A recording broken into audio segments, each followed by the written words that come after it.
ተነስተልን ክቡራን ተመልካቾቻችን ሲሳግና ከሉዓላዊ ሚዲያ ማክሰኞ ጥር 5 2018 ዓመተ ምህረት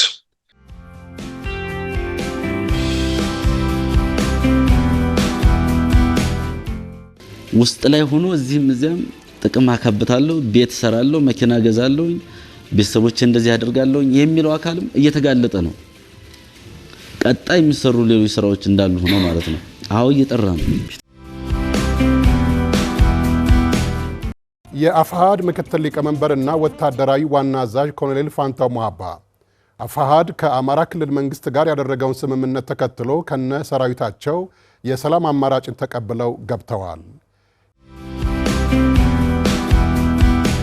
ኃይል ቁጥጥር ስር ነው፣ በእርሱ ፍላጎትና ስሜት አይንቀሳቀስም የሚለው የቀደሙ መረጃዎች ያሳያሉ። ምናልባት ደግሞ አሁን የወጡ መረጃዎች ተልዕኮ ተቀብሎ ወደ ኢትዮጵያ ደግሞ ገብቷል የሚል ነገር አለ። ያ ከሆነ ዘመነ ካሴም ሰተት ብሎ መምጣት እድሉ ሰፊ ነው።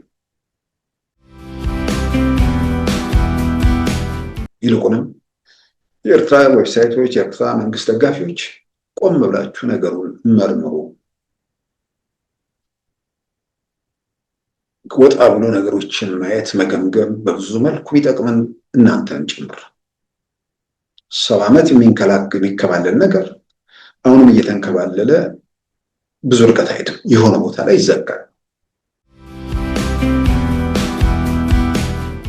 በዛሬው ፕሮግራማችን በእነዚህና በሌሎች ወቅታዊ ጉዳዮች ላይ ትኩረት አድርገናል። አሁን ወደ ዕለቱ ዜናም እናመራለን።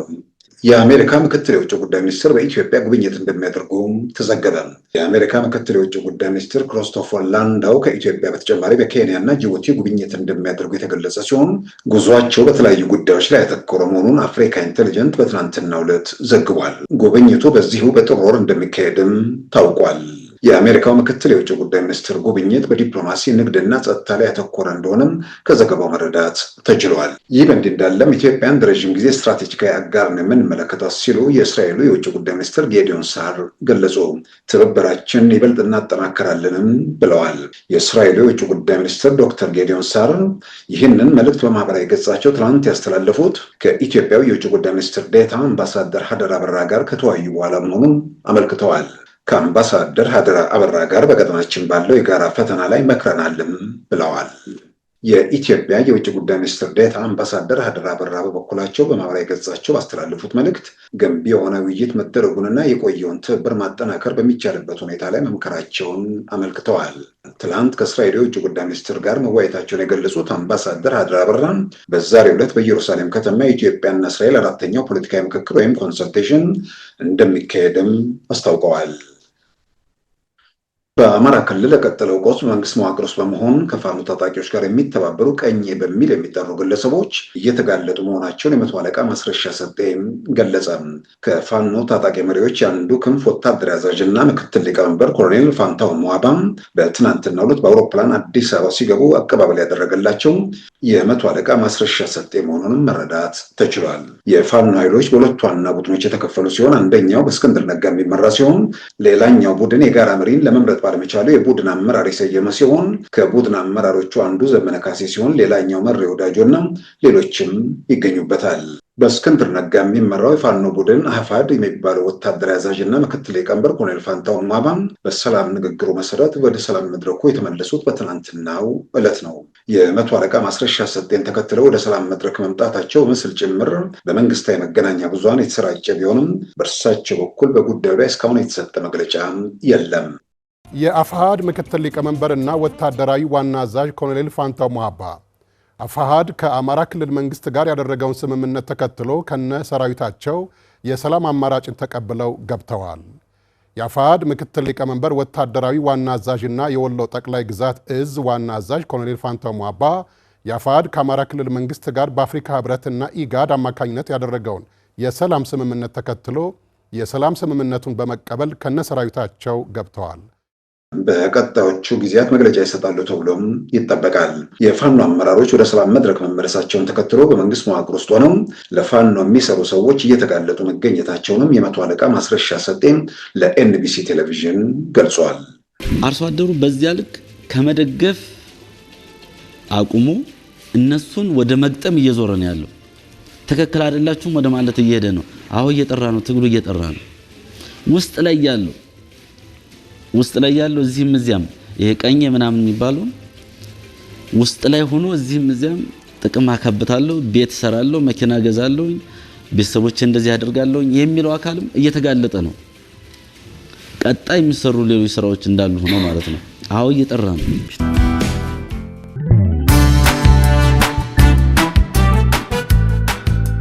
ሉዓላዊ ሚዲያን ይደግፉ።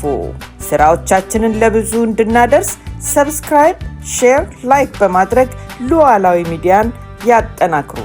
እውነትን እንዘግባለን፣ ኢትዮጵያዊነትን እናቀነቅናለን። መድረኩ ግን ለሁሉም አመለካከት ክፍት መሆኑን እናረጋግጣለን። ሉዓላዊ ሚዲያ።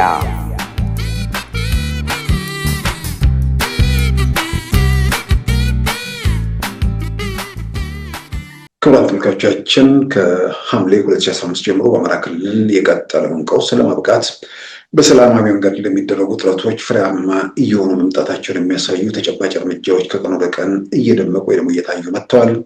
የካፒቴን ማስረሻ ሰጤም ወደ ሰላም መድረክ ከወር በፊት መምጣትና ሌሎች በዛ መንገድ ላይ መጓዛቸው በግልጽ ይታወቃል። በየቀኑ ተጨማሪ የሰላም መንገድን የመረጡ በተለያየ መንገድ በዚሁ እንቅስቃሴ ውስጥ ያሉ ሰዎችም ይህን ሂደት ሲከተሉ መቆየታቸው ይታወቃል። በትናንትናው ዕለትም ደግሞ ያው ኮሎኔል ፋንታሁን ሞአባም ወደ ሰላም መድረክ ተመልሰዋል። ኮሎኔል ፋንታሁን ሞአባ የአንደኛው የፋኖ ክንፍ ወታደራዊ አዛዥ እንዲሁም ደግሞ በምክትል ሊቀመንበርነት ጭምር ሲያገለግሉ የነበሩ ናቸው። በዚህ በትግል እንቅስቃሴ ውስጥ በግልጽ ስፋት የሚታወቁ ሰው ናቸው። እርግጥም ቀደም ሲል ባሉ መረጃዎችም የነ ካፒቴን ማስረሻ ሰጤ ጋር በነበረው የሰላም ድርድር ውስጥ የዛ አካል በመሆናቸው ወደ ሰላም መድረክ ለመመለስ ዝግጁ መሆናቸው አስቀድሞ የሚወጡ መረጃዎች ያን አመላክተዋል። በላይ በኩልም እየመጡ ነው የሚል ዘገባም አቅርበን ነበር። በተለያየ መንገድ ባለው እንግዲህ እንቅስቃሴ የሚያደርጉበት አካባቢ ባለው ሁኔታ ያ ነገር ባለመሳካቱ ሊሆን ይችላል። ዘግይተውም ቢሆን በትናንትናው ዕለት እንግዲህ ወደ ሰላም መድረክ ተመልሰዋል። ወደ አዲስ አበባም ሲገቡ የመቶ አለቃ ማስረሻ ሰጤ ሲቀበላቸው ታይቷል። ምናልባት በአማራ ክልል ከሐምሌ 2015 ጀምሮ የቀጠለው ግጭቱ ወደ አሳሳቢ ቀውስ አመርቶ ሰዎች ወጥቶ መግባት የማይችሉበት ከፍተኛ ትርምስና መስቀልቅልን ያስከተለ አውዳሚ ጦርነት ወይ ደግሞ ግጭት ሲካሄድ ቆይቷል።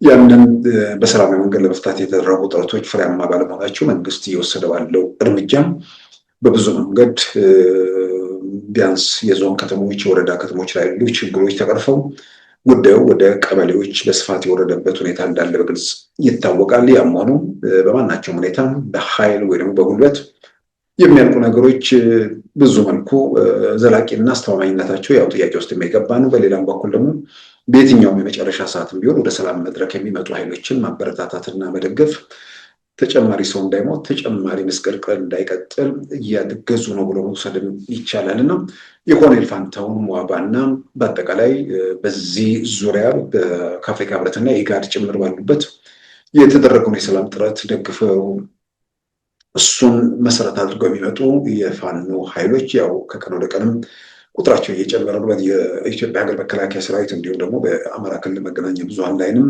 እያየን ነው። በትናንትናው ዕለትም ከትራምስቲያም በዕለትም በሳምንቱ መጨረሻም አሻራ የተባለው ሚዲያም አዘጋጅ ወይ ደግሞ ባለቤትም እሱም በተመሳሳይ ወደ ሰላሙ መድረክ ተመልሷል።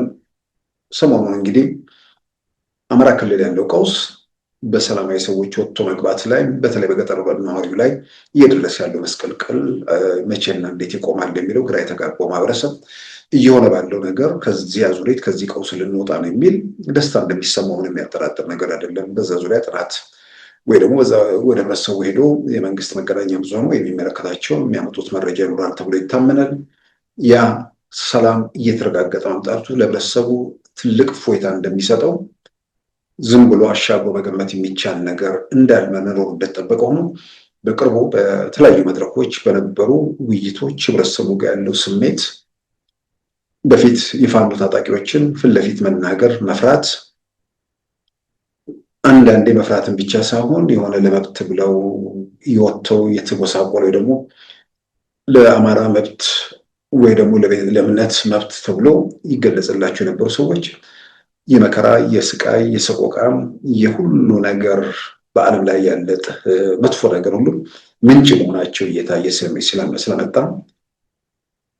አንዳንዱ ደግሞ የመብት ጉዳዩ ምናምን ሳይሆን የታጠቁ ስለሆነ የሆነ ነገር ቢያሳኩ ብሎ ደግሞ እሱን የሚጠብቀው ወገን የሚጠበቀው ነገር 4 ኪሎ ወይ ደግሞ ሌላ ነገር ሳይሆን በየቀኑ የያዙት ቦታ ላይ መቆም አለመቻላቸው ብቻ ሳይሆን እየሸሹ በተለያየ መንገድ እየራቁ መሄዳቸውን ጭምር ታስበው ለውጥ ላመጡ፣ በሌላ በኩል ደግሞ የህዝቡ ጉስቁልና መጨመሩ ይሄ ስልጣን ለሚፈልገው ነው። በትክክል መበደል መገፋት ወይ በሀገር በማንነት ላይ የተደረገ አደጋ አለው የሚለውን ደግሞ ቆም ብለው የመረመሩ ሰዎች ጉዳዩ ከስልጣኑ ጋር ብቻ የተያዘ መሆኑን እየተረዱ በመምጣታቸው ስቃይና ሰቆቃውም እየበረታ በመገኘቱ ከዚህ ምዕራፍ መውጣትና አጀንዳው እንዲዘጋ ይፈልጋሉ።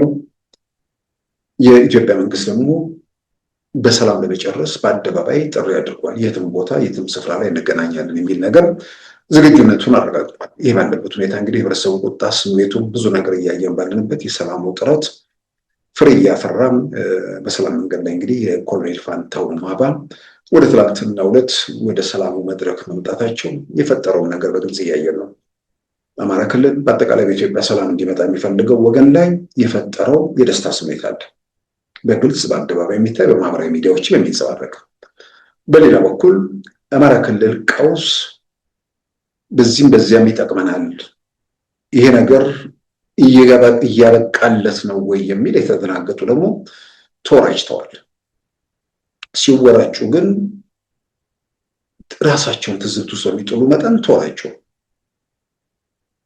ካፒቴን ማስረሻ ሰጤ ምንም ሚና የለውም ሲሉ የነበሩ ሰዎች ኮሎኔል ፋንታሁን ማባ ምንም ሚና የለውም ወደሚል ደረጃ ወረዱ። ነገ ዘመነ ካሴ ተንጠልጥሎ ቢመጣ ተንጠልጥሎ ምለው እጅ ይሰጣል ብያለሁ። እጅ የማይሰጥበት በእጅ የሚሰጥበት ሁኔታ ላይ አይደለም፣ ወይ ደግሞ ለሰላም ራሱን ዝግጁ ማድረግ ቢፈልግ እንኳን ያንን ለማድረግ የሚችልበት ሁኔታ ላይ አይደለም። በሆነ ኃይል ቁጥጥር ስር ነው፣ በእርሱ ፍላጎትና ስሜት አይንቀሳቀስም የሚለው የቀደሙ መረጃዎች ያን ያሳያሉ። ምናልባት ደግሞ አሁን የወጡ መረጃዎች ተልኮ ተቀብሎ ወደ ኢትዮጵያ ደግሞ ገብቷል የሚል ነገር አለ። ያ ከሆነ ዘመነ ካሴም ሰተት ብሎ የመምጣት እድሉ ሰፊ ነው። ምክንያቱም ከዚህ በኋላ የሚቀጥል ነገር የለም። ከዚህ በኋላ የሚቀጥል ነገር የለም ብቻ ሳይሆን ቢዝነስ ነበር፣ ቢዝነሱን ለመቀጠል የሚያስችል ሁኔታም የለም። ምክንያቱም ገንዘብ የሚልኩ ሰዎች ለምን ብለው ገንዘብ ይልካሉ? የሆነ ነገር ይሳካል፣ ሲሳካ የሆነ ነገር እናተርፋለን ብለው ነበር የሚልኩት። እሱ አሁን የለም፣ ቀንሷል። ከናካቴው የሚቆምበት ሁኔታም ይፈጠራል። ስለዚህ በተለያየ መንገድ ገንዘብን በዚህም በዚያም ስላለ ወደ ሰላም መድረክ ተመልሶ ያችን የሰበሰቧትን ነገር ማጣጣም ሊፈልጉ ይችላሉ። እና በእርግጥ አሁን የወጡ መረጃዎች እንደሚያሳዩት ከሻዕቢያ ቁጥጥር ውጭ ሆኖ ወደ ኢትዮጵያ ግዛት ገብቶ ከሆነ ወይ ደግሞ አብረው የሆነ ኃይል ካላኩበት እሱም ወደ ሰላም መድረክ የመምጣቱ እድል ጥያቄ ውስጥ አይገባም። አማራጭ የለም፣ ሌላ መሄጃ መውጫ መንገድ የለም። ያኔ ደግሞ ዘመነ ካሴ ምን ሚና አለው የሚሉ ሰዎች ፌስቡክ ላይ ወይ ደግሞ ማህበራዊ ሚዲያው ላይ ተመሳሳይ ነገር እንደሚጽፉ ይጠበቃል። እስክንድር ምን ሚና አለው፣ ከሌ ምን ሚና አለው፣ ሁሉንም ሚና አልባ አድርገው አውሮፓና አሜሪካ ሆነው ማህበራዊ ሚዲያ ለሚጽፉ ሰዎች የፋኖ መሪ ሆነው ራሳቸውን ሊያገኙት ይችላሉ። ድንገት የሆነ የሚከተል መረጃ አገኛለሁ ወይ ደግሞ የማደርገውን ትግል የሚደግፍ ነው፣ የትግሉ መሪ ነው ወይ ደግሞ ትግሉን የሚያግዙ ናቸው ብሎ የሚከተል በሰልፍ የተቀመጠ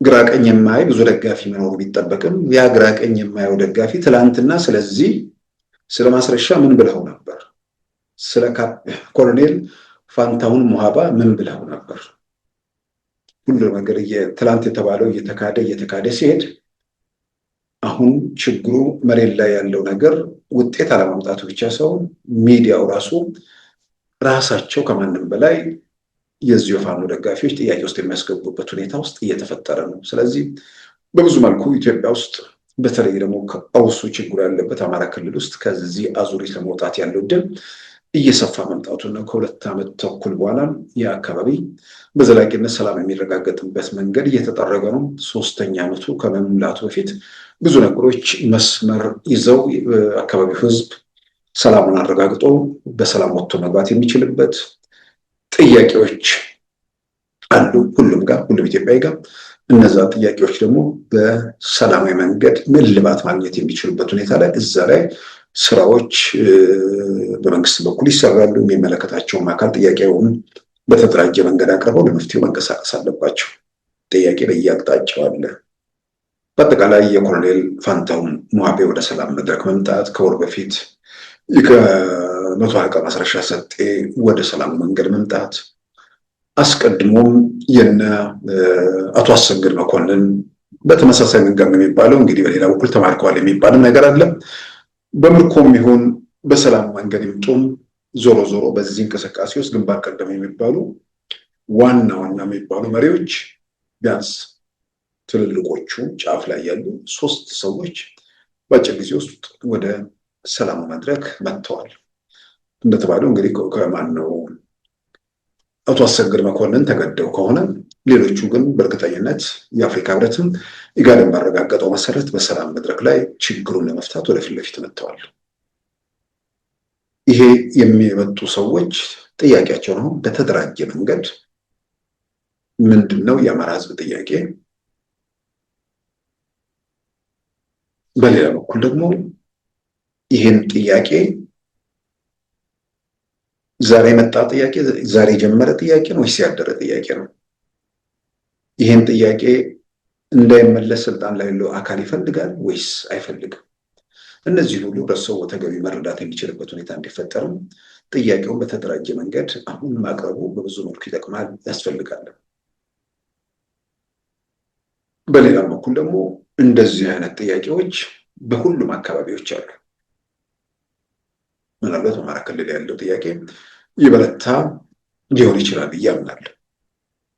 ትርክቱ የተቃኘበት ባለፈው የፖለቲካ ስርዓት ህገ መንግስቱ የተቃኘበት ሁኔታ ራሱ የሆነ ማህበረሰብን በማግለል ወይ ደግሞ በጠላትነት በመፈረጅ ጭምር የተቃኘ ስለሆነ በአማራ ክልል ወይ ደግሞ በአማራ ማህበረሰብ ላይ ጫን ያለው ወይ ደግሞ ጠላትነት የሚንጸባረቅበት ህገ መንግስት ነው ብዬ ከመግቢያው ጀምሮ አምናለሁ። በተግባርም ሲሰሩ የነበሮች ያንን ያረጋግጣሉ። ስለዚህ ያንን ህገ መንግስት የጻፈውና ያንን መንገድ ለማስቀጠል የሞከረው የፖለቲካ ቡድን ከሂደቱ ወጥቷል። ከዛ መንገድ ላይ ቆዩ ደግሞ በተወሰነ ደረጃ ይሄ ነገር ትክክል እንዳልነበር ክፍተቶችና ጉድለቶች እንዳሉ በጎ ነገሮችም ደግሞ አሉ ብለው የሚያምኑ የጎደለውን ለማስተካከል ጠንካራ ወይ ደግሞ በጎ ነው የሚለው ነገር እንዲቀጥል መፈለጋቸውን እያሳዩ ነው። ጠንካራ ነው ይጠቅማል አይጠቅምም እሱ በጉዳዩ አጀንዳው በትክክል መጥቶ ሲታይ የዛን ጊዜ እንትን የሚል ነገር በየትኛውም ስርዓት ግን የሚሰራው ስራ ደግሞ ስርዓቱ ያለፈበት ነገር ሁሉ ጨለማ ሊሆን አይችልም። ኢዲ አሚን ዳዳም እኮ ኡጋንዳ ውስጥ እኮ በጣም ያበደ ሰውዬ ነው። እብደቱ ወደ ጫፍ የወጣ ነው። በብዙ መልኩ ብዙ ነገር ያደረገ ሰው ነው። በኢዲ አሚን ዳዳ እኮ ምንም ነገር ለኡጋንዳ ህዝብ አልተሰራም ማለት አይቻልም። በየትኛውም ስርዓት ውስጥ በጎ ነገሮች ይኖራሉ። ከበጎ ነገሮች አንዱ በቲፒኤልኤፍ ዘመን ህገ መንግስቱ ላይ ወይ ደግሞ ዜጎች ራሳቸው በራሳቸው ማስተዳደር በራሳቸው ቋንቋ መጠቀም የሚለው በጣም ትልቅ እርምጃ ነው። ያ እርምጃ ግን ቋንቋው እንዲያድግ ቋንቋው እንዲከበርና ኢትዮጵያን በዛ መንገድ ያንዱ ለሌላው ጌጡ ሆኖ አንዱ የሌላውን ቋንቋ ጭምር አውቆ የበለጠ መዋሃድና መሰባጠር የሚፈጠርበት ሁኔታ ለመፍጠር ነው ወይንስ ርቀት ለመፍጠር ነው፣ በጠላትነት ለመፍጠር ነው ወይ የሚለውን ደግሞ ስላለፍንበት በግልጽ የምናውቃቸው ነገሮች ናቸው። ወደኋላ ብዙ መመለስ በግሌ አልፈልግም። የኢትዮጵያ ችግር ትላንትን በፈለጉትና በተረዱት ቢሆን ችግር የለም። አእምሯቸው ውስጥ በሳሉት በጥላቻ በከተቡት ነገር ለብቻ መተርጎም ስለሚፈልጉ የሚፈጠሩ ክፍተቶች አሉ። ስለዚህ ወደኋላ ብዙ መመለስ አልፈልግም። መመለስ የሚያስገድዱ ሁኔታዎች ግን ይህንን ምስቅልቅል በሀገር ላይ የፈጠረ የፖለቲካ ስርዓት እዚህ መዓት ውስጥ እዚህ መከራ ውስጥ የከተተን የፖለቲካ ስርዓት ወይ ደግሞ የፖለቲካ ቡድን ዛሬም ተጨማሪ ችግር ተጨማሪ መከራ ለማምጣት ሲንደፋደፍ ያን የስቃይ የመከራ ዘመኑን የተቀደሰ ነገር አድርጎ ሲሰብክ ስንሰማ በዛ ቡድን ሳቢያ ይሄ ወይም ያኛው ማህበረሰብ በደል፣ ጭቆና፣ መከራ ደረሰበት ሲሉ የነበሩ ሰዎች ከዚህ ቡድን ውያ ጋር ሄደው ሲለጠፉ ሲታይ ያሉ ነገሮች የግድ መገለጥ እውነቱ መፍረጥ ይኖርበታል። ስለዚህ በኢትዮጵያ ውስጥ ችግሮች ወደ ጥያቄዎች በሁሉም አካባቢ አሉ። ችግሮቹን ማን አመጣቸው? እንዴት እዚህ ደረሱ? ማን አወሳሰባቸው? እንዳይፈቱ የሚያደርገው ማን ነው? አሁን ባለው ሁኔታ ውስጥ የኢትዮጵያ መንግስት ከችግሮቹ እንድንወጣ አይፈልግም ወይ? ጥያቄዎቹ ለመወያየት ፈቃደኛ አይደለም ወይ? ህገ መንግስቱ ላይ ክፍተቶች፣ ጉድለቶች አሉ። ህገ መንግስቱ በአንድ ጀንበር ተቀዶ ካልተጣለ ብለው ያን የሚሉ ሰዎች አሉ። ህገ መንግስቱን ደግሞ ቅዱስ መጽሐፍ ወይ ደግሞ ቅዱስ ቁርአን የሚያደርጉ ኃይሎችም መኖራቸው ግልጽ ይታወቃል። ስለዚህ ጫፍና ጫፍ ያሉ ኃይሎች ባሉበት ሀገር ውስጥ እነዚህ ጫፍና ጫፍ ደግሞ ያሉ ኃይሎች ምን ያህል ሰው ይወክላሉ? እሱ አልተጠናም። የሆነ ብሔረሰብ ስም ይዘህ ስለተነሳ ስላውለበለብክ ያ ብሔረሰብ ወኪል ነው ብሎ ማንም ሊቀበል አይችልም። ከዛ ብሔረሰቡ ስንት ሰው ልትወክል እንደምትችል አይታወቅም። ነገር ግን ይሄንን አስተሳሰብ የሚያራምዱ ሰዎች የዚህ ወይም የዚያ ብሔረሰብ ወኪል ነን የሚሉት በሁሉም አቅጣጫ ስላሉ እነዚህ ወገኖች በአንድ በኩል ቅዱስ ነው የሚል አለ፣ በሌላ በኩል ደግሞ እርኩስ ነው የሚል አለ። ቅዱስ ነው፣ እርኩስ ነው።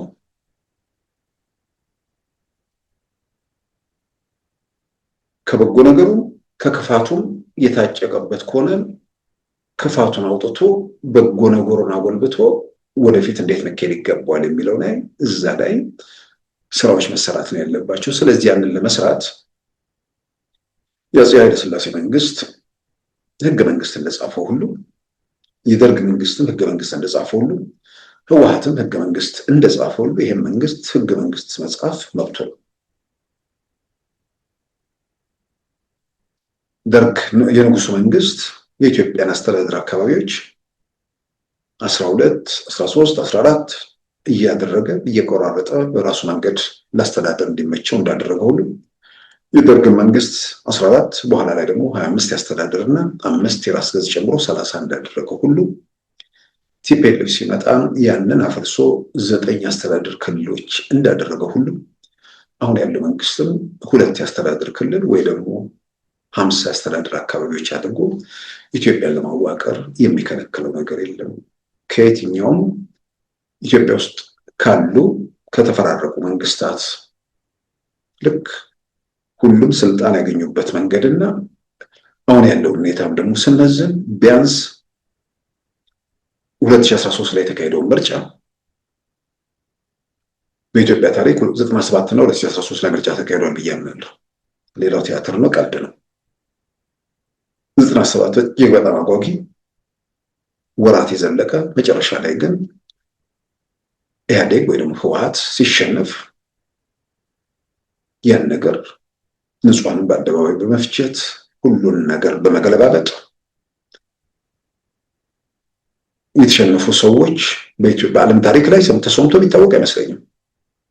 ገዢ ፓርቲ የኔ አባሎች የተሸነፉት ተቃዋሚዎቹ አጭበርብረው ነው ብሎ አቤቱታ አቅርቦ ይህን አቤቱታ ደግሞ የሚቀበል ምርጫ ቦርድ ኖሮ በዛ መሰረት ትልልቅ የሚባሉት የኢህአዴግ ሰዎች ወደ ፓርላማ መግባት የቻሉበት ሁኔታም ተፈጥሯል። ወደ ክልል ምክር ቤት መግባት ይቻልበትም ሁኔታ ተፈጥሯል። ስለዚህ በዛ መንገድ ትርጉም ያለው ምርጫ የሚባለው ያ ነበር። እሱም ያው መጨረሻ ላይ በጉልበት ተቀለበሰ። ከዛ ውጭ 2013 ነው። 2013 ላይ ክፍተት ወይ ደግሞ ጉድለት የሚባል ነገር ካለም ኦሮሚያ ክልል ላይ ተገቢ ውድድር አልተደረገም ነው። ከዛ ውጭ 2013 ምርጫ ላይ የምርጫው ውጤት ላይ የምርጫው ሂደት ላይ ጥያቄ የሚያነሳ ሰው አለ? በማናቸውም መመዘኛ ኢትዮጵያ ውስጥ እንዳልኩ 97 እና 2013 ምርጫ ተካሂዷል። የ97ቱ በጉልበት ተጨፈለቀ። የ2013ቱ ግን ያሸነፈው አካል ቤተመንግስቱን ተረከበ። ማለት እንግዲህ ይህ ምንድን ነው? እስካሁን ከመጡት መንግስታት ይልቅ የሆነ ነገር ለማድረግ የበለጠ የህዝብ ቅቡልነት ወይ ደግሞ በምርጫ ማረጋገጫ ያገኘ መንግስት ነው። ከኢህአዴግም ከደርግም ከንጉሱም የንጉሱ የተለየ የሚያደርገው ያው በእግዚአብሔር ተቀብተናል በምንድን ነው በደም ሲወርድ የመጣ ነው የሚል ነገር ስላለ እሱን በተለየ ሁኔታ መመልከት እንችላለን። ስለዚህ ይሄ መንግስት ልክ ሌሎቹ እንዳደረጉት ህገ መንግስት መጻፍ ይችላል። ሌሎቹ እንዳደረጉት የአስተዳደር አካባቢዎቹን መልሶ መከለል ይችላል። ግን በዛ መንገድ መሄድ አልፈቀደም እና ይህንን በአደባባይ ተናገረ።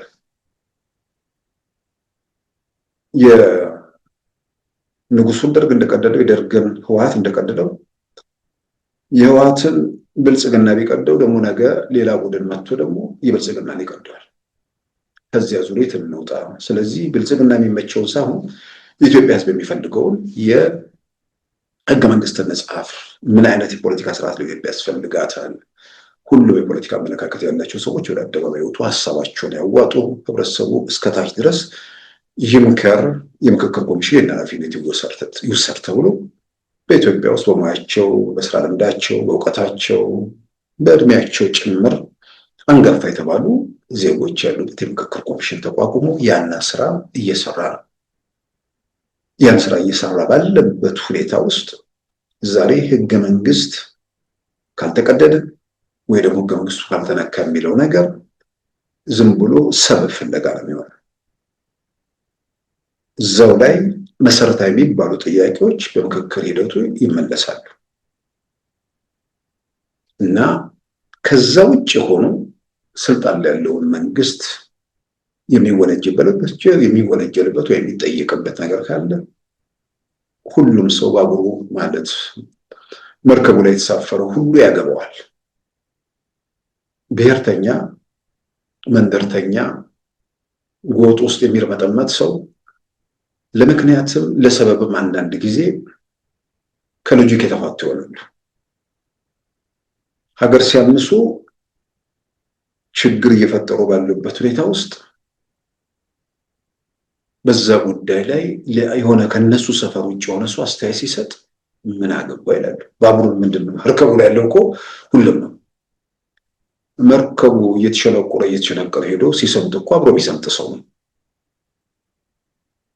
ማን አገባ የሚለው ሰውዬ ደግሞ ማን በሰጠው ውክልና ነው ማን አገባ አላገባ የሚለው ጥያቄ የሚመጣው?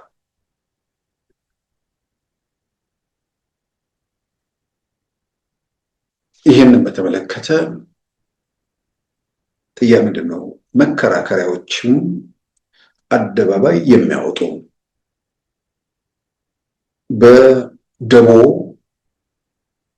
በሞብ ለሚነዳው ሳይሆን ለሚያስበው፣ ለሚመረምረው፣ ለሚጠይቀውና ለሚያገናዝበው ጭምር የሚሆን ነገር ይዞ መምጣት በብዙ መልኩ ያስፈልጋል። ስለዚህ ኢትዮጵያ ውስጥ ያሉ ጥያቄዎችን በተመለከተ በሁሉም አቅጣጫ ጥያቄዎች አሉ። ጥያቄዎቹ መቼ ተፈጠሩ? ጥያቄዎቹ እንዴት ቀጠሉ? ለምን አልተፈቱም? የሚለው እሱን ትቶ ስል በጉዳዩ ላይ ውይይት አይደረግ አይደለም። እዛው ጋር ሲደረስ ጥያቄዎቹን ለመፍታት ህገ መንግስታዊ ትልቁ የሀገሪቱ ሰነድ ህገ መንግስት ነው። ህገ መንግስታዊ መፍትሄዎችን መምጣት ነው። ህገ መንግስቱ ይቀርብ ነው፣ ህገ መንግስቱ ይሻሻል ነው፣ ህገ መንግስቱ አንድትም አንቀጽ አይነካበት ነው። እሱን ሁሉ ውይይት ማድረግ የምክክር ኮሚሽኑ ኃላፊነትና ተግባር ነው። እዛ ዙሪያ እየሰሩ ነው። ይሄ ነው እንግዲህ በግልጽ የሚታየው። ይህ ባለበት ሁኔታ ውስጥ ለመተኮስ ለመፎከር ወይ ደግሞ የሆነ ነገር ውስጥ ለመግባት የሚያስገድድ ነገር የለም የሚለውን በእርግጠኝነት የለም ብዬ አድምቄ ያሰምራለሁ። አንዳንዶች ወደ ሰላም መድረክ የተመለሱት ጥያቄ አለን፣ ጥያቄያችንን ይዘን ነው እንዲህ ያደረግነው እያሉ ነው። ስለዚህ አሁንም አልታረሙም ብሎ በዛ መልክ የሚገልጻለን። በሌላም በኩል ደግሞ ጥያቄማ እንዴት የላቸውም ጥያቄማ ስላለ አይደለው የሚሉ ደግሞ በዛ መንዘር የሚያከራከሩ ሰዎች አሉ። አንድ ሰው 1 ዓመት 2 ዓመት ከምናምን የአማራ ክልል ህዝብ በተለይ ገጠር የሚኖረው ተጎሳቆለ፣ መከራ ተቀበለ። ኦሮሚያ ክልል ሸኔ የሚፈጽመውን ግድያ እናቆማለን እንበቀላለን ብሎ የተነሳ ቡድን ሞቱን፣ ስቃዩን፣ ሰቆቃውን በብዙ ሺህ እጥፍ አድርጎ አማራ ክልልን የምድር ሲኦል አደረገ። ስለዚህ በዚህ ሂደት ውስጥ በቀጥታም በተዘዋዋሪ እጃቸው ያለበት ሰዎች ያንም የመጀመሪያ የወጣሁት ዝም ብዬ ነው እንዲል ማንም ሰው መጠበቅ የለበትም። ያንም የወጣሁት ለስልጣን ነው ብዬ ብሎ እንዲናገር ማንም ሰው መጠበቅ የለበትም። ማንም እንዲህ ያለ ነገር ሲገባ አይችልም።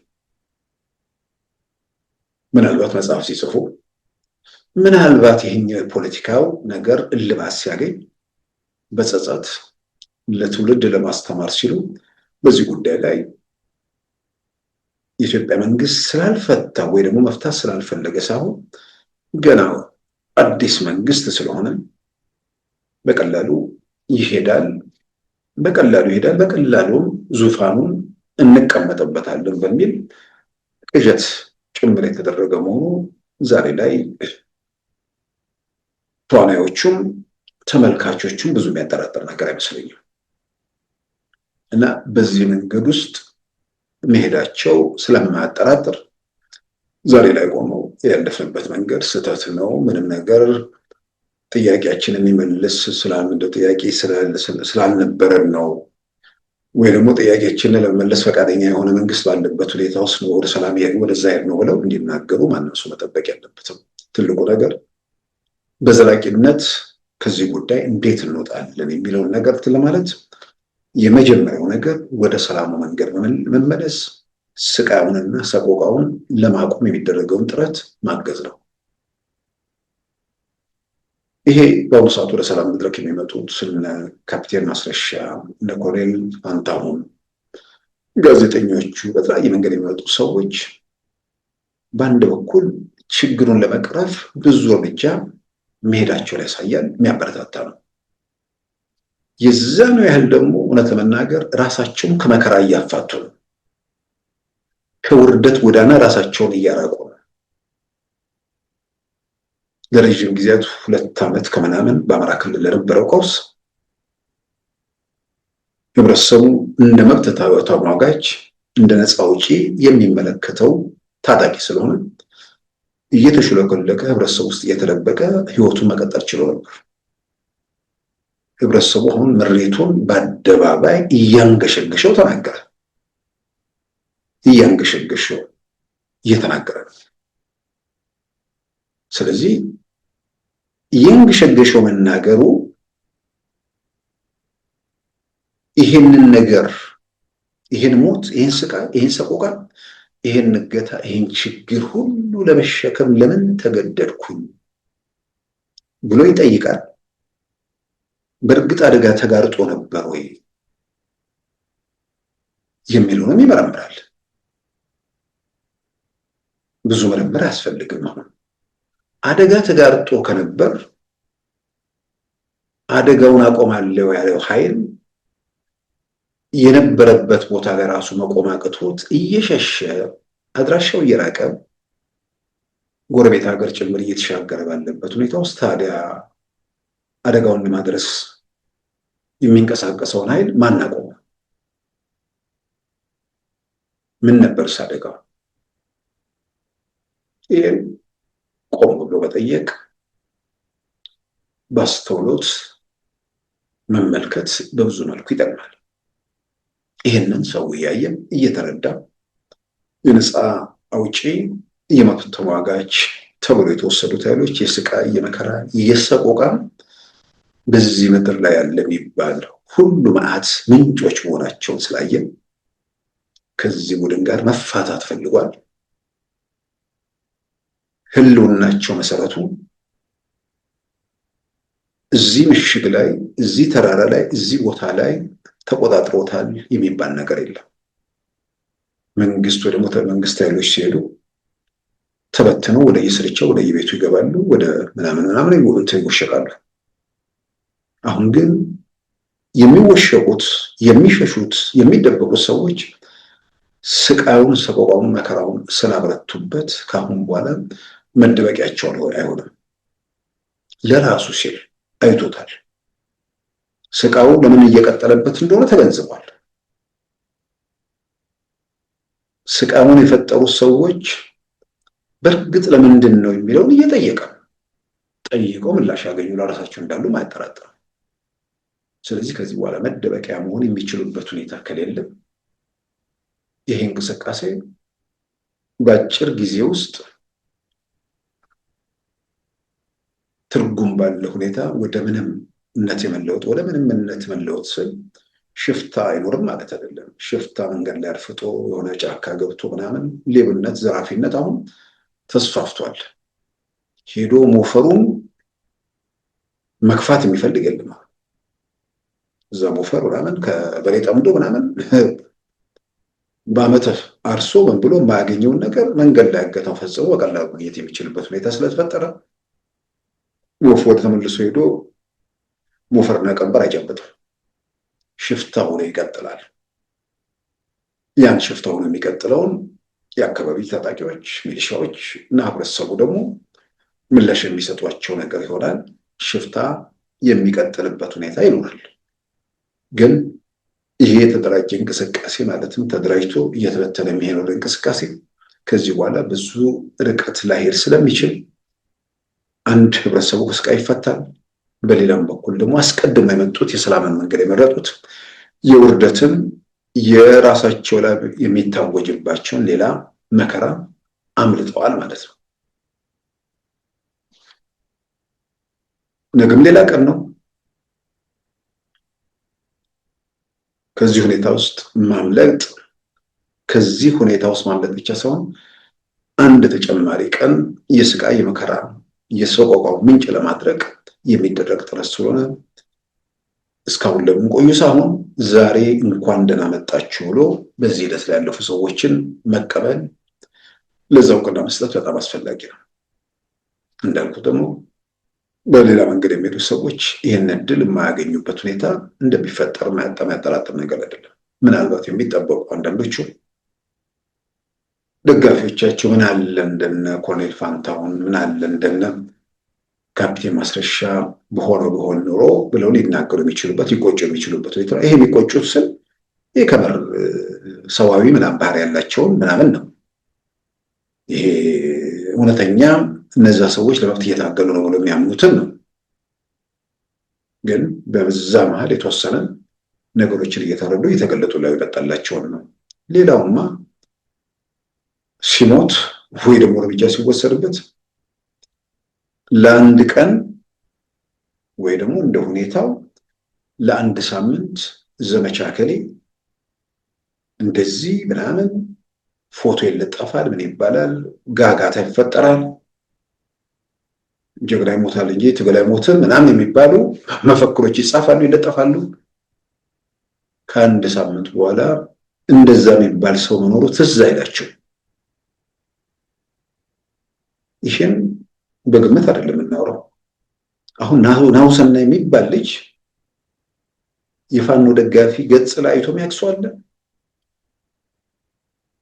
አዲስ አበባ ላይ የተገደሉ ልጅ ያኔ እናትየውን ምናምን ተባለ። ከዛ በኋላ እናትየውን ያስታውሷቸዋል። በስህተት ስለዛ ልጅ የሚያነሳ የለም። ውባንተ የሚባል እንደዚሁ የተገደለ ጦርነት ላይ የተገደለ ሰው አለ። ያው እንደ ፋኖ በዓለም ላይ አስገራሚ ኃይል የለም። ማዕረግ መሸምጠጥ ነው። ከኢዲ አሚን ዳዳ ማለት እንችላለን። ኢዲ አሚን ዳዳ ማርሻል፣ ፕሮፌሰር በዓለም ላይ ያለውን ነገር ሁሉ ለራሱ ሰብስቦ ለመውሰድ ማንንም እንትን እርሱ እንኳን ቢያንስ ለራሱ የሚወስደው። እነዚህ ደግሞ የሆነ ጦር ሜዳ ላይ ተገደለ ምክትል 10 አለቃ ሆኖ እንኳን የማያውቅ ሰው ጀነራል ምናምን የሚባል ነገር ይሰጣሉ። ከዛ በኋላ ያ ሰው ሞተ፣ ተገደለ፣ ታሪኩ በዛው ተቀበረ፣ ትዝ አይላቸውም። ከዛ በኋላ አሁን ምናልባት እኛ ሌሎቻችን ምናቆኔል ባንዱ ውባንተ የሚባል ሰው፣ ናሁሰና የሚባል ሰው በየቀኑ ያወጧቸዋል። እነዛን ትዝ አይሏቸው። ነገር ተመሳሳይ ነገር ቢፈጽም ይቀጥላሉ። እስከ መጨረሻው ድረስ በዚህ መንገድ ላይ የሚቀጥሉ ሰዎች መኖራቸውን ደግሞ መጠራጠር ያስፈልጋል። በተለይ ይበስም ይብዛም እዛ ጫካ ላይ ሆኖ ቢያንስ በድሮን በላይ በአየር ላይ ሲበር ወይ ደግሞ መከላከያ መጣ ሲባል የሆነ ምንድነው ሸጥ ውስጥ እየገባም እየወጣም በየቤቱ እየተወደበቀ እየተሸሸም ቢሆን የተወሰነ በስጋት የሚኖር አለ። ስጋት ምናምን የሌለበት ቦታ ላይ የሚኖሩ በእነዚህ የሆነ ትርፍ ይገኛል ብለው ሲንቀሳቀሱ እርግጥም እያተረፉ ያሉ ሰዎች ትዝ አይሏቸውም፣ ይረሷቸዋል። እና ሌሎች ለአንድ ሳምንት ወይ ደግሞ ለአንድ ቀን ወይ ደግሞ ለሁለት ቀን ስማችሁ መግለጫ ምናምን ይወጣላችሁ ጀግና ተብሎ የምትጠቀሱ በሚቀጥለው ሳምንት የምትረሱ ሰዎች የመሆን እድላችሁ ሰፊ ስለሆነ ከዚህ አይነት መንገድ ወጥቶ ወደ ሰላም መንገድ መምጣቱና በሰላም መንገድ ላይ ለመጓዝ ሌሎች የመረጡትን መንገድ በዛ መንቀሳቀሱ ለሁሉም ጠቃሚ ነው። ይህን መንገድ መከተል ምርጫ አይደለም፣ አማራጭ የሌለው ጉዳይ ነው። አሁን ባለንበት ሁኔታ በሁለት ምክንያት፣ አንድ ለራስ ህልውና፣ በሌላም በኩል ደግሞ የህብረተሰቡ ስቃይና ጉስቁልና እንዲያበቃ ቢያንስ ለህብረተሰቡ ጠላት አለመሆናችሁን በዚህ ማሳየት ይችላላችሁ። ህብረተሰቡ ተጎሳቁሎ መከራ ተቀብሎ የሚገኝ ስልጣን ቢኖር ቢያንስ ለስልጣን ያንን ዋጋ ይክፈል። ያው ጨካኞች አሉ። እሱ ሞቶ ምናልባት ይህንን ለማስረዳት ብዙ ከባድ አይደለም። እድሜ ለህወሓት ለእነ ዶክተር ደብረጽዮን ሰው ሞት ቁጥር ነው። ዝም ብሎ አንድ ሰው ሞተ 100,000 ሰው ጉዳያቸው አይደለም። ተፈናቃዮች እንዴት አግተው እንደያዙ ስለምናይ ይሄ ደግሞ ጠቅላላ ብሔርተኛ የመንደርተኛ የጋራ መለያ ነው እና እነዚህ ሰዎች ሰው ሞተ አልሞተ ምናምን የሚያሳስባቸው ነገር ስላልሆነ ለዚህኛው የሞት መንገድ ወይ ደግሞ የሰላም መንገድ አሻፈረኝ ያሉት ላይ የኃይል አማራጮች እንደሚቀጥሉ የሚያጠራጥር ነገር አይደለም። ምናልባትም በዚህ መንገድ ላይ የሰላም መንገድ የመረጡ ቢያንስ የሚጨባበጡ ከመንግስት ኃላፊዎች ጋር የሚጨባበጡ ሰዎችን ለማትረፍ ሲባል አንዳንድ ኦፕሬሽኖች ላይ ጥንቃቄ ተደርጓል ብዬ አምናለሁ። ወደ ሰላም የሚወጡ ሰዎች መንግስት በጉልበት ሁሉም ነገር ቢደፈጥጥ በሰላም ጉዳዩ የማለቁን ያህል ውጤታማ ሊሆን አይችልም። ስለዚህ በሰላም ጨብጦ የሰላም መንገድ ተፈራረሙ የሚላቸው ሰዎች ያስፈልጉታል። ለዛ እስከ መጨረሻው ጥሯል። ትልቅ የሚባሉትም እዚህ መንገድ ውስጥ አስገብቷል። ከዚህ በኋላ ሌላው ኖረ አልኖረ ይሄኛውን መለስ የሚፈልገው ነገር በተለይ ህብረተሰቡ ምሬቱን ቁጣውን እየገለባጸ ባለበት ሁኔታ ስለሆነ ከዚህ በኋላ የሚወሰዱ የትኛውም ኦፕሬሽኖች የሚጨብጠው ሰው ያሳጣኛል ምናምን የሚባል ነገር የሚኖር አይመስለኝም። ስለዚህ ወደ የትኛውንም ሰላማዊ ሰዎች እና ንጹሃን ላይ አደጋ በማያደርስበት ሁኔታ እነዚህ ሰዎችን በደህንነት መረጃዎች ምናምን ተከታትሎ ያሉበት በቀላሉ እርምጃ ለመውሰድ የሚቻልበት ሁኔታም ሊኖር ይችላል እና እስከዛ ድረስ አደጋው ከፊታቸው ስለተደቀነ የሰላሙን መንገድ ለራሳቸው ሁሉና በሌላም በኩል ገጠር ላይ ለሚሰቃየው ሲሉ ይህን ነገር ቢከተሉት ቢሄዱበት ጥሩ ነው እያለሁ። በአጠቃላይ ይሄ ወደ ሰላም መድረክ የሚመለሱ ሰዎች ብዙ ነገሮችን እየመለሱ ነው። ከመለሷቸው ነገሮች አንዱ ውስጥ ተሰግስገው መንግስት መዋቅር ውስጥ ሆነው በተለያየ መንገድ ግጭቱ ቀውሱ እንዲቀጥል አንዳንዴም ከአጋቾች ጋር በትብብር ይህን የሚፈጽሙ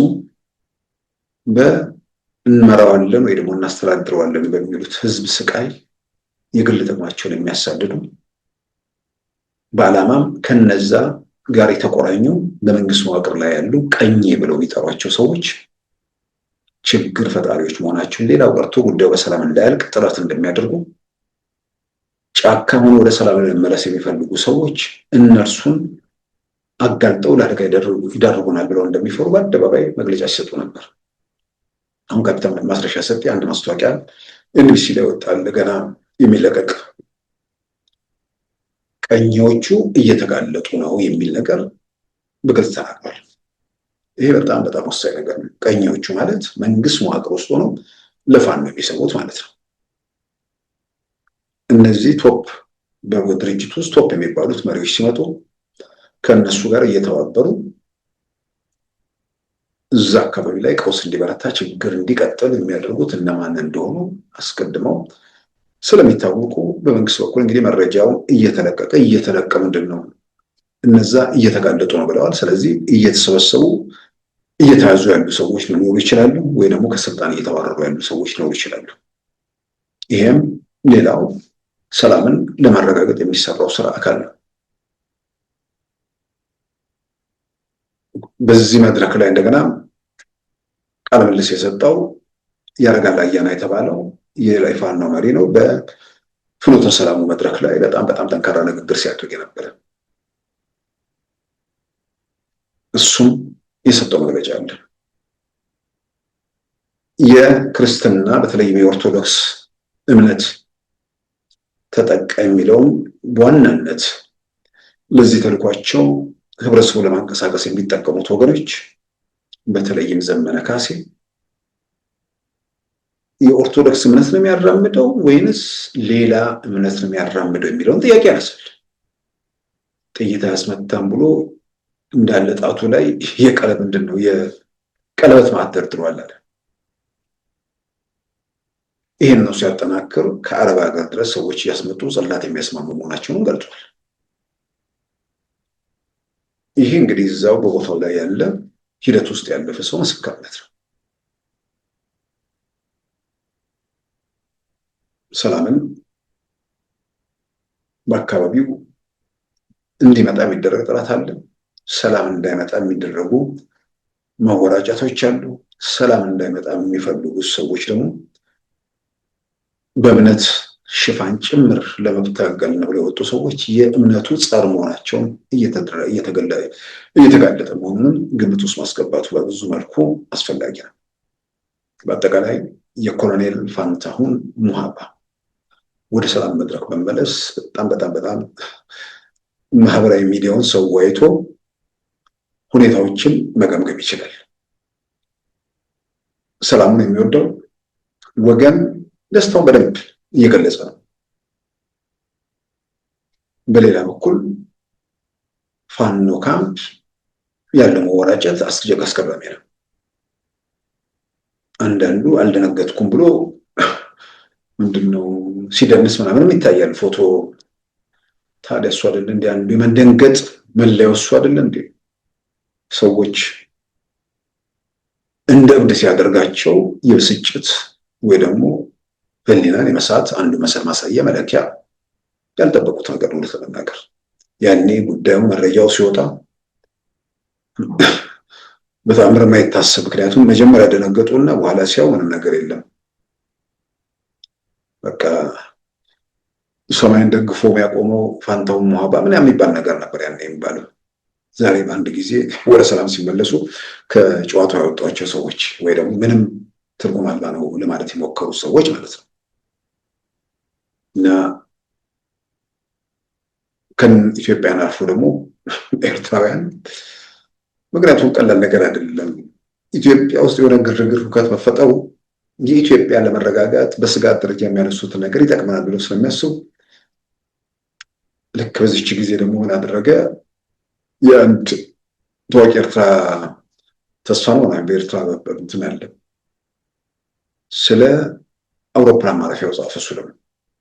ስለ ግዙፉ ስል ከምር ግዙፍ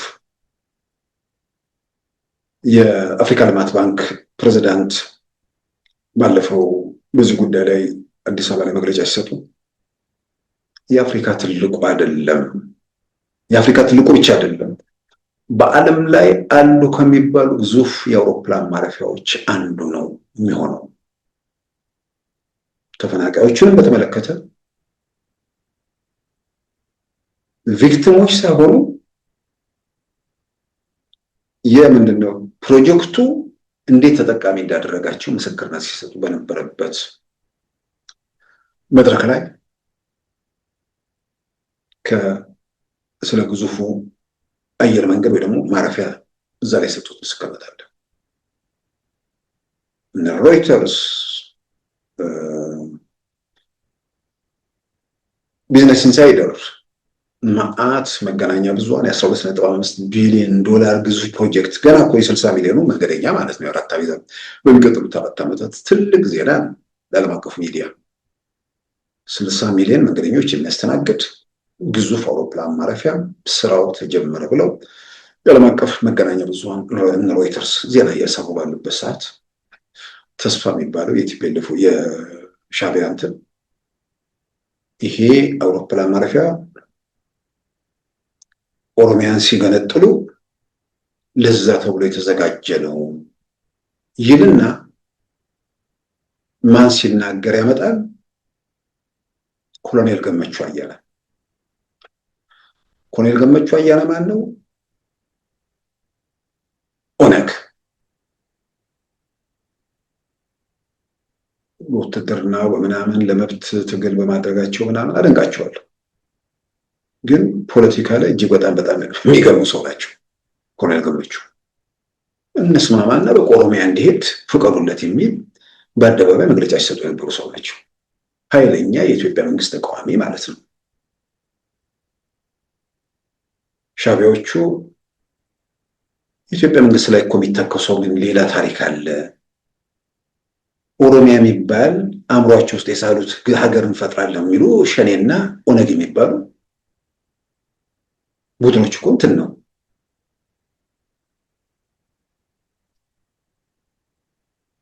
ኦሮሚያ የሚባል ሀገር እንዳትማያቆዩ በጣም በእርግጠኝነት መናገር ይቻላል። አማራ የሚባል ሀገር፣ ትግራይ የሚባል ሀገር ማንም ማቆየት እንደማይችል በእርግጠኝነት መናገር ይቻላል። ከዛ በኋላ ፍንክትካች እንደሚወጣ የሚያጠራጥር አይደለም።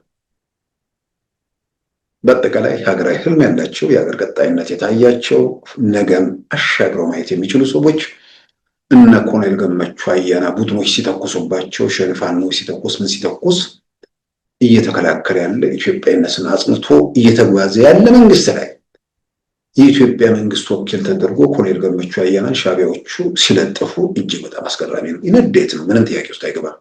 የኮሎኔል ፋንታውን ጉዳይ በየሰፈሩ ድንጋጤ ፈጥሯል። ሸኔዎቹ አካባቢ ምን እንዳሉ አላውቅም፣ ግን በእርግጠኝነት ችግር ድንጋጤ ይፈጥራል። ሁል ጊዜ በጉላክ ላት እየተከተሉ ስለኖሩ የበጉላት ጨርሶ የማይወርቅበት ምዕራፍ ላይ መድረሳቸውን የሚያረጋግጡ ነገሮች እየተከሰቱ መሆናቸው መደንገጣቸው፣ ግራ መጋባታቸው፣ ለዛ ግራ መጋባት ደግሞ ያው ደጋፊን በተለያየ መንገድ ስለሚነቁት ለኢትዮጵያ መንግስት አቋም ዋነኛውን የኢትዮጵያ መንግስት ኢትዮጵያዊነት አጀንዳ የሚቃወም ሰው እሱን አስረጃ አድርጎ እንደማምጣት አስገራሚ ነገር የለም። ይልቁንም የኤርትራ ዌብሳይቶች፣ የኤርትራ መንግስት ደጋፊዎች ቆም ብላችሁ ነገሩን መርምሩ፣ ወጣ ብሎ ነገሮችን ማየት መገምገም በብዙ መልኩ ቢጠቅመን እናንተን ጭምር። 70 ዓመት የሚንከባለል ነገር አሁንም እየተንከባለለ ብዙ ርቀት አይሄድም። የሆነ ቦታ ላይ ይዘጋል። የፕሬዝዳንት ኢሳያስ በየሳምንቱ አሁን በየጊዜው ነው ቃለ ምልልስ የሚሰጡት። ኢትዮጵያ የምታደርገው ነገር የውጭ ግፊት ነው፣ እንደዚህ ነው ምናምን፣ ሞኝነት ነው ምናምን። ያው አንዳንዴ ቃላት በጣም ሰዎች ሲወርዱ በቃላት የንዴትን መግለጫ ነው። ብዙ ስለ አንድ ነገር ደጋግሞ ሲናገሩ የስጋት መገለጫ እና መውጫው ነገር ምንድን ነው? እንዲህ አይነት ነገር ውስጥ መቀጠል 100 ምናምን ሚሊዮን ህዝብ በጣም በእርግጠኝነት አሁን እያየን እየተረዳን ያለነው ነገር አለ። እንደዚህ ታፍኖ ሊቀጥል አይችልም። በማናቸው መመዘኛ ይሄ ነገር አይቀጥልም። ስለዚህ በጋራ ተጠቃሚነት ከዚህ መውጫና ለመፍትሄው መንቀሳቀስ ላይ የኤርትራ መንግስት ከኢትዮጵያ መንግስት ጋር እንዲነጋገር፣ መነጋገርን ገፍቶ ደግሞ አላስፈላጊ ነው ነገር ውስጥ በተነጋገር ኖሮ የሚል ነገር እንዳይመጣም መጠንቀቁ ጥሩ ነው። ያው በኢትዮ ኤርትራ ጦርነት ጊዜ የነበረው ታሪክ ያ ነው።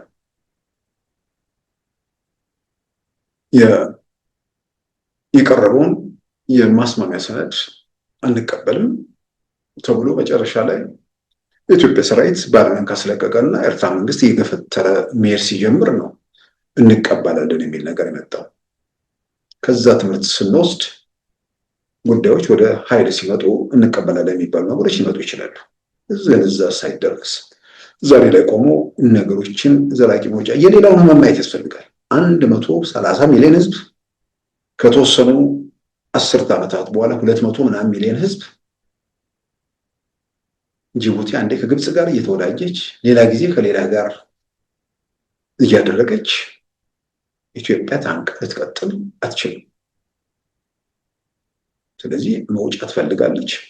ያንን ለመውጫ ለማግኘት ማናቸውንም ነገሮች የሰላም መንገድ ከተዘጋም የሰላም በር ከተቆለፈም ሰላም ፍለጋ ሌላ አማራጭ ውስጥ የመገባቱ ዕድል ሰፊ ስለሆነ ይህንንም ግምት ውስጥ ማስገብቶ ለመፍትሄ መንቀሳቀስ በብዙ መልኩ ኃላፊነት ከሚሰማው ዜጋ ይጠበቃል። ከየትኛውም ወገን ለገሬ ለክልል አካባቢ ለምናምን የሚል የሌላውን ህመም የሌላውን ስቃይና ሰቆቃን ማየት ማድመጥ እስካልቻለ መገንዘብ እስካልተቻለ ድረስ አደጋ እየጠራ አደጋን እየጋበዘ መሆኑን ማጤኑ በብዙ መልኩ አስፈላጊ ነው እያምናለሁ። ክቡራን ተመልካቾቻችን የዛሬ ማክሰኞ ጥር 5 2018 ፕሮግራማችን በዚሁ ተጠናቋል።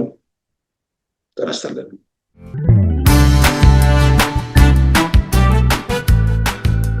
ሉዓላዊ ሚዲያን ይደግፉ። ስራዎቻችንን ለብዙ እንድናደርስ ሰብስክራይብ፣ ሼር፣ ላይክ በማድረግ ሉዓላዊ ሚዲያን ያጠናክሩ። እውነትን እንዘግባለን፣ ኢትዮጵያዊነትን እናቀነቅናለን። መድረኩ ግን ለሁሉም አመለካከት ክፍት መሆኑን እናረጋግጣለን። ሉዓላዊ ሚዲያ